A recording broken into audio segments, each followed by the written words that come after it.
ይብካዮ ንባርያኻ ይድነቕ ኣለኹ ብኣኻ ክርስቶስ ግሩም እዩ ግብርኻ ወገን ከም ዘይብለይ ርኢኻ ካብ ዙፋን ወሪድካ ንባርያኻ ይድነቕ ኣለኹ ብኣኻ ክርስቶስ ግሩም ፍቅርኻ ወገን ከም ዘይብለይ ርኢኻ ሕይወትካ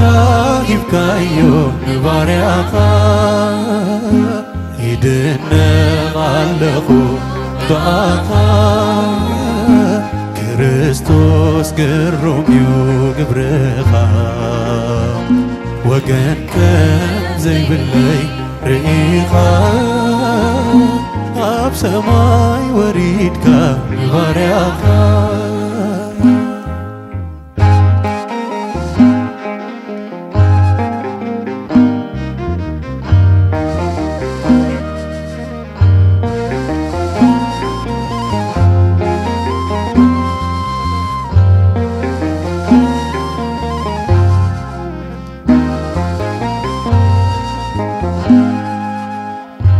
ዓለም እዩ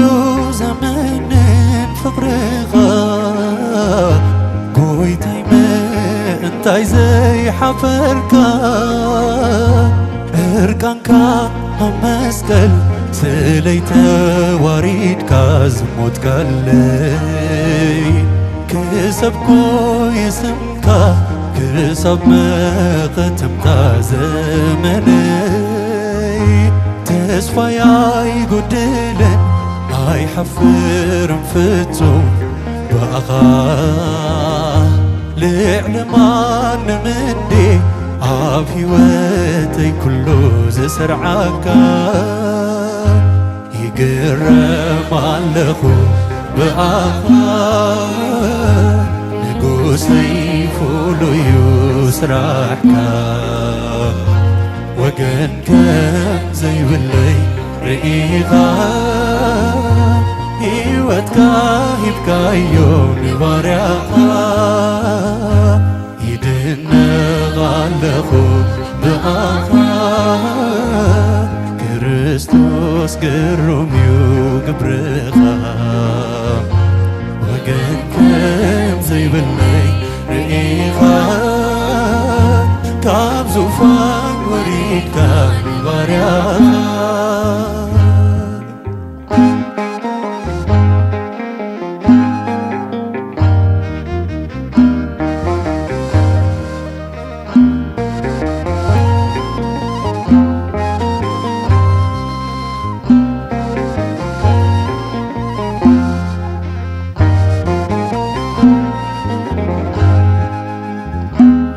ከምቲነቶም ስምካ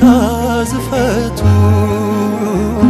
ዝመሓርካ ስምዓኒ ንዓይ ንስኩምተይ ኩሉ ኣብ ቃልካ ጽንዓዮ ከይወድቕ መልከኒ ፈተና ጽላተይ ካባይ ኣርሕቕ ገጽካ ኣብርሃለይ ስርዓታትካ ኽኣ መሃረኒ ኪኖ ምብዛሕ ቃላት ብመንፈስ ክህሉ ርድኣኒ ይግረም ኣለኹ ብኣኻ ንጉሰይ ፍሉይ ስራሕካ ሕይወት ከም ዘይብለይ ርኢኻ ሕይወትካ ሂብካዮ ንባርያኻ ይድነቕ ኣለኹ ብኣኻ ክርስቶስ ግሩም እዩ ግብርኻ ወገን ከም ዘይብለይ ርኢኻ ካብ ዙፋን ወሪድካ ንባርያኻ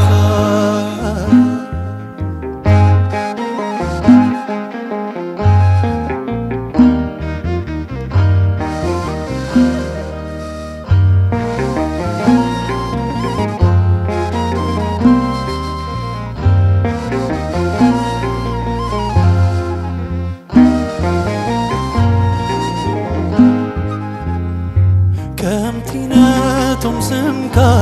ዝፈቱ ዝመሓርካ ስምዓኒ ንዓይ ንስጉምተይ ኩሉ ኣብ ቃልካ ኣጽንዓዮ ከይወድቕ እከይ ከይመልከኒ ፈተና ጠላተይ ካባ ያርሕቕ ኢድካ ኣብርሃለይ ስርዓታትካ ኸኣ መሃረኒ ኪዶ ምምጻሕ ቃላት ብመንፈስ ክህሉ ርድኣኒ ይግረም ኣለኹ ብኣኻ ክርስቶስ ክሩም ስራሕካ ሕይወት ከም ዘይብለይ ርኢኻ ሕይወትካ ኢብካዮ ንባርያኻ ይድነቕ ኣለኹ ብኣኻ ንጉስ ይኹኑ እዩ ግብርኻ ሕይወት ከም ዘይብለይ ርኢኻ ሕይወትካ ሂብካዮ ንባርያኻ ይግረም ኣለኹ ብኣኻ ንጉሰይ ፍሉይ እዩ ስራሕካ ሕይወት ከም ዘይብለይ ርኢኻ ሕይወትካ ሂብካዮ ንባርያኻ ይድነቕ ኣለኹ ብኣኻ ክርስቶስ ግሩም እዩ ግብርኻ ወገን ከም ዘይብለይ ርኢኻ ካብ ዙፋን ወሪድካ ንባርያኻ ወገን ከም ዘይብለይ ርኢኻ ካብ ዙፋን ወሪድካ ንባርያኻ ወገን ከም ዘይብለይ ርኢኻ ካብ ዙፋን ወሪድካ ንባርያኻ